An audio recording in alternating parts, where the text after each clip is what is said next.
নমস্কার বন্ধুরা, আজ আমি আপনাদের সামনে এমন এক গল্প নিয়ে এসেছি যা এক নাম প্রকাশে অনিচ্ছুক ফলোয়ার আমাকে পাঠিয়েছেন। গল্পটা এতটাই গভীর, এতটাই আবেগী যে পাঠ করতে করতে আপনারও শরীর শিউরে উঠবে। শুরুতেই বলে রাখি, যদি আপনারা এই রকম আরও মন ছুঁয়ে যাওয়া গল্প শুনতে চান তাহলে অবশ্যই চ্যানেলটি সাবস্ক্রাইব করে রাখুন। আর হ্যাঁ, আপনাদের অধীর আগ্রহের কথা মাথায় রেখে গল্পের কোনো এক ফাঁকে আমি আমার ব্যক্তিগত আইমো নাম্বারটি দেব। সেই নম্বরটি পেতে হলে আপনাকে পুরো গল্পটি খুব মনোযোগ দিয়ে শুনতে হবে। আমার নাম নীলাঞ্জনা। বয়স আমার এখন ৩০-এর কোঠায়। কিন্তু এই গল্পটা আমার জীবনের এক অন্য সময়ের, এক অন্য নীলাঞ্জনার। আমার বাবার এক বন্ধুর ভাই ছিলেন, অর্ণবদা। অর্ণবদা আবার আমার ইউনিভার্সিটিতে শিক্ষক ছিলেন। পুরো ব্যাপারটা শুনতে একটু জটিল লাগছে, তাই না? সহজ করে বলি, আমি যখন ইউনিভার্সিটিতে পড়ি তখন ল্যাবের অ্যাসিস্ট্যান্ট ছিলাম। আমার বাবা আর অর্ণবদা ছোটবেলার বন্ধু, আর সেই সূত্রে অর্ণবদা আমার শিক্ষক। ল্যাবের কাজ, থিসিস সব নিয়ে আমার ব্যস্ত জীবন। বাবা মা গ্রামে থাকতেন, আমি হোস্টেলে। অর্ণবদা ছিলেন আমাদের ডিপার্টমেন্টের তরুণ, মেধাবী অধ্যাপক। সুদর্শন, শান্ত স্বভাবের, গভীর চিন্তাশীল। আমার কাছে তিনি ছিলেন এক আদর্শ পুরুষ। প্রথম দিকে অর্ণবদা ছিলেন শুধুই আমার শিক্ষক। ল্যাবে কোনো সমস্যা হলে, থিসিসের ব্যাপারে পরামর্শ লাগলে আমি নির্ভয়ে তার কাছে যেতাম। তিনি ধৈর্য ধরে সব শুনতেন, বুঝিয়ে দিতেন। তার সেই শান্ত, গভীর চোখের চাহনি, তার সুবিন্যস্ত কথা বলার ভঙ্গি আমার মনে একটা অজানা মুগ্ধতা তৈরি করত।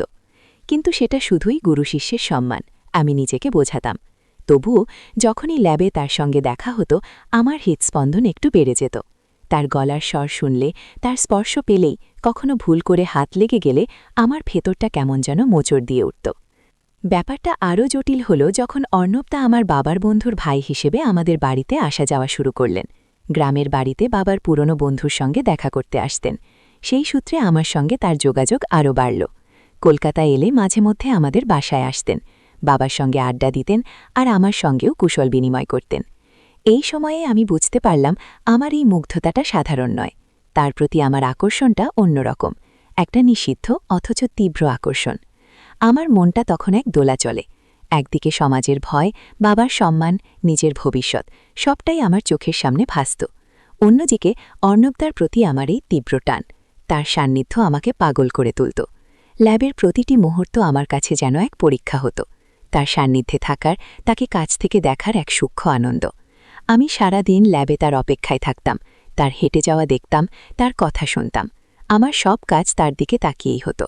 তিনি যখন হাসতেন, আমার মনে হতো পৃথিবীর সব সুখ আমার কাছে ধরা দিয়েছে। একদিন ল্যাবে কাজ করছিলাম, প্রায় রাত হয়ে গেছে, সবাই চলে গেছে, আমি একা। হঠাৎ অর্ণবদা ঢুকলেন, আমার সঙ্গে দু একটা কথা বললেন, তারপর বললেন, আজ এত রাত হয়ে গেল, সাবধানে বাড়ি ফিরো। তার গলার স্বরটা কেমন যেন অন্যরকম শোনাল, একটু দ্বিধা, একটু আবেগ। আমি যখন তার চোখের দিকে তাকালাম, মনে হলো সেই শান্ত চোখের গভীরেও এক অব্যক্ত ঝড় বইছে। সেই মুহূর্তে আমার সমস্ত দ্বিধা, সমস্ত ভয় উধাও হয়ে গেল। আমি তার চোখে নিজের প্রতিচ্ছবি দেখলাম, সেখানেও সেই একই আকুলতা, সেই একই নিষিদ্ধ আকাঙ্ক্ষা। আমার হাতটা আপনা থেকেই তার দিকে বাড়িয়ে দিলাম। তিনি থমকে গেলেন, তারপর ধীরে ধীরে তার হাতটা আমার হাতের উপর রাখলেন। সেই স্পর্শ যেন বিদ্যুৎ খেলে গেল আমার শরীরে। আমরা দুজনেই কিছুক্ষণ স্তব্ধ হয়ে দাঁড়িয়ে রইলাম। ল্যাবের নিস্তব্ধতা যেন আমাদের হৃদয়ের স্পন্দনকে আরও জোরালো করে দিচ্ছিল। তার হাতের উষ্ণতা আমার ভেতরে এক অভূতপূর্ব শিহরণ জাগাচ্ছিল।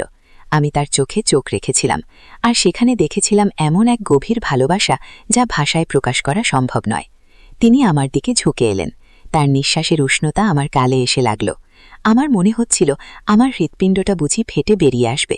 এই নিষিদ্ধ মুহূর্ত, এই অসম্ভব ভালোবাসা, আমি কি সত্যিই এটা চাইছি? কিন্তু আমার শরীর, আমার মন তখন তারই। তিনি আমার খুব কাছে এসে ফিসফিস করে বললেন, নীলাঞ্জনা। সেই ডাক, সেই ফিসফিসানি আমার সারা শরীর কাঁপিয়ে দিল।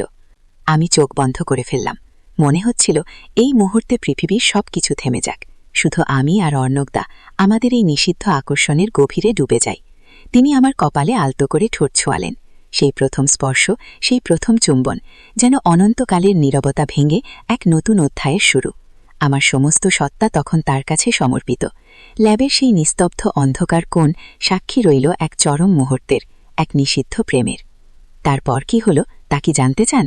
অর্ণবদার চোখে আমি তখন কি দেখেছিলাম, এই নিষিদ্ধ প্রেমের গন্তব্য কোথায়, নাকি এইভাবেই আমাদের গল্পটা অসম্পূর্ণ থেকে যাবে? দ্বিতীয় পর্ব শুনতে চান?